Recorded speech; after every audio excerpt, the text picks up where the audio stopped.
Le coup de marteau. Le coup de marteau d'Alexandre Cugnache d'Apreval qui nous parle aujourd'hui des prélèvements obligatoires, les impôts, puisque nous sommes numéro un mondial des prélèvements obligatoires. À ce sujet, j'ai pris un petit extrait de Philippe Dessertine, économiste, qui nous faisait cette annonce lundi dernier dans C'est dans l'air. Je vous propose, avant de donner la parole à Alexandre Cugnache d'Apreval, de l'écouter si c'est possible. Est-ce que notre réalisateur... C'est bon, on peut l'écouter. L'année dernière, 2023, la France est redevenue numéro un mondial des prélèvements obligatoires. Donc on est déjà l'État qui faisons le plus les poches à nos concitoyens. On était contents. Là, on a la médaille d'or, donc ça c'est bon. Donc c'est difficile d'en demander plus. 45,4. Et évidemment, là, par rapport au discours que peut avoir Emmanuel Macron dans les médias, etc., c'est le record de l'histoire de France. C'est-à-dire qu'on n'a jamais été aussi élevé dans les prélèvements obligatoires. Alors on est d'accord, vous voyez, vous pouvez dire, j'ai supprimé tel impôt, vous n'avez pas de taxes à payer à cet endroit, mais en fait c'est compensé par d'autres. C'est-à-dire qu'on a déjà des prélèvements qui sont extrêmement, extrêmement élevés. On est les recordman d'Europe, numéro 1 mondiaux, numéro 1 européen, sur la dépense. Voilà, recordman d'Europe, numéro 1 mondiaux, record de l'histoire de France. On a battu tous les records là sur le prélèvement obligatoire. Alexandre Cugnache d'Apreval. Oui, bonjour Clémence. On avait déjà parlé ensemble de cette question de l'impôt et du fait qu'on soit recordman historique, c'est-à-dire que la France bat son propre record quant à ses prélèvements obligatoires. Ce qu'oublie de dire la personne dans l'extrait que vous venez de passer, c'est qu'on a aussi le record historique de dette. Or, je vous rappelle que la dette, c'est de l'impôt futur. Hein. Donc, il faut ajouter à l'impôt actuel l'impôt futur, c'est-à-dire la dette qu'il faudra bien payer un jour. Mais ça, c'est juste une petite remarque en passant, parce qu'on oublie ce détail que le Mozart de la finance a aggravé de plus de 1000 milliards en moins de 7 ans. 1000 milliards, c'est pas rien tout de même. Je voulais revenir sur la question du consentement à l'impôt. Parce que vous savez, chère Clémence, j'aime à me cacher derrière la Déclaration des droits de l'homme et du citoyen de 1789. Vous savez que je tiens ça pour un morceau de papier comme le reste de notre droit et de notre Constitution aujourd'hui qui, comme je vous l'ai dit la dernière fois, ne vaut plus rien. Ce n'est plus qu'un vague torchon. Vous savez d'où vient le terme torchon, hein? Ça sert à se torcher, voilà. D'accord. Bref, mais bon, comme je vais rester poli ce matin et que je ne suis pas du tout énervé, Oui, on va tenter. je vais vous lire quelques articles de cette déclaration.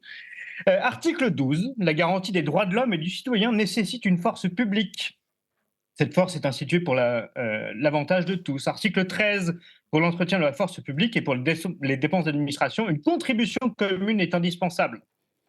Article 14, tous les citoyens ont le droit de constater par eux-mêmes ou par leurs représentants la nécessité de la contribution publique, de la consentir librement, d'en suivre l'emploi, d'en déterminer la quantité de l'assiette, etc. etc. Bref, qu'est-ce à dire ? Qu'il faut une contribution publique, notamment pour la force publique, c'est-à-dire pour la sécurité publique des personnes et des biens. Je crois que ça, personne ne le conteste, qu'on ait besoin de s'acquitter d'un impôt pour la sécurité de tous. Le problème, c'est quand la sécurité de tous n'est pas établie. Oui. Et l'autre problème, c'est quand l'insécurité vient essentiellement de l'État. On en a déjà parlé dans votre émission.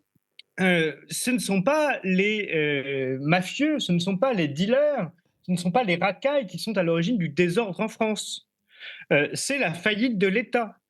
Qui a fait venir ces populations halogènes qui sont la cause principale de l'insécurité en France? C'est l'État. Qui n'assure pas la sécurité publique malgré le racket? C'est l'État. Qui vous raquette le plus? Est-ce le mafieux ou est-ce l'État?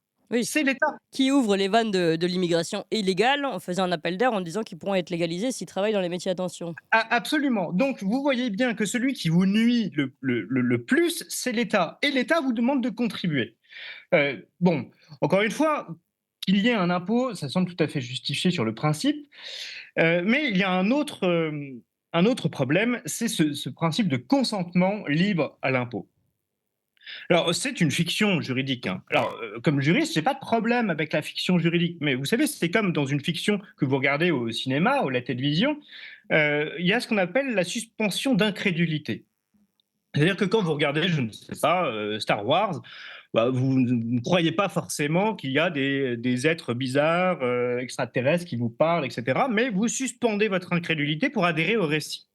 Et c'est tout à fait normal qu'on adhère comme ça à des fictions juridiques, y compris à la nation, c'est ce qu'on appelle le roman national. Tout n'est pas vrai dans le roman national, Mmh. mais on adhère à un récit parce que sinon on ne pourrait pas vivre ensemble, tout Oui. simplement.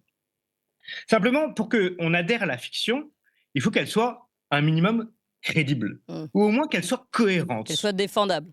qu'elle soit défendable. Le problème, c'est qu'il ne peut pas y avoir de consentement quand cette fiction devient absolument incrédible. Alors, je vais vous faire un petit cours d'étymologie, vous savez que j'aime bien ça.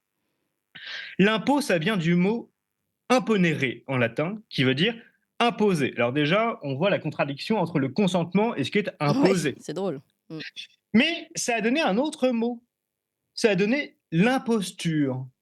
Eh bien, j'ai de plus en plus l'impression que l'impôt est la représentation de l'imposture de notre société, qui dit tout et son contraire. C'est-à-dire que nous devons à la fois consentir à quelque chose qui nous est imposé contre notre volonté et surtout contre notre intérêt. Mmh. Parce que nous voyons bien qu'aujourd'hui, ce n'est pas la force publique pour le bien commun qui nécessite cette contribution de tous.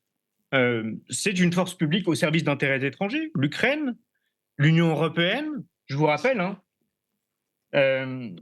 que article 3 de la même déclaration, le principe de toute souveraineté réside essentiellement dans la nation.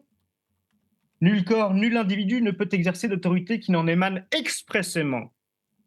Est-ce que l'Ukraine fait partie de la nation française? Est-ce que l'Union européenne émane de la nation française? Est-ce que Ursula von der Leyen peut exercer une autorité qui émane de la souveraineté nationale? Non. Donc, mesdames et messieurs, nos soi-disant gouvernants, nous ne pouvons pas consentir à cette fiction, vu que vous êtes des imposteurs. Votre impôt ne veut plus rien dire. Les textes sur lesquels vous êtes assis et qui vous donnent votre soi-disant légitimité, vous les bafouez à longueur de journée et nous ne pouvons plus consentir à cette fiction.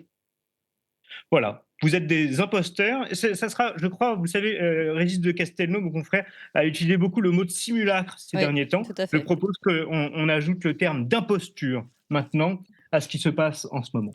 C'est bien retenu. Merci beaucoup, Alexandre Cuvilliage d'Apreval.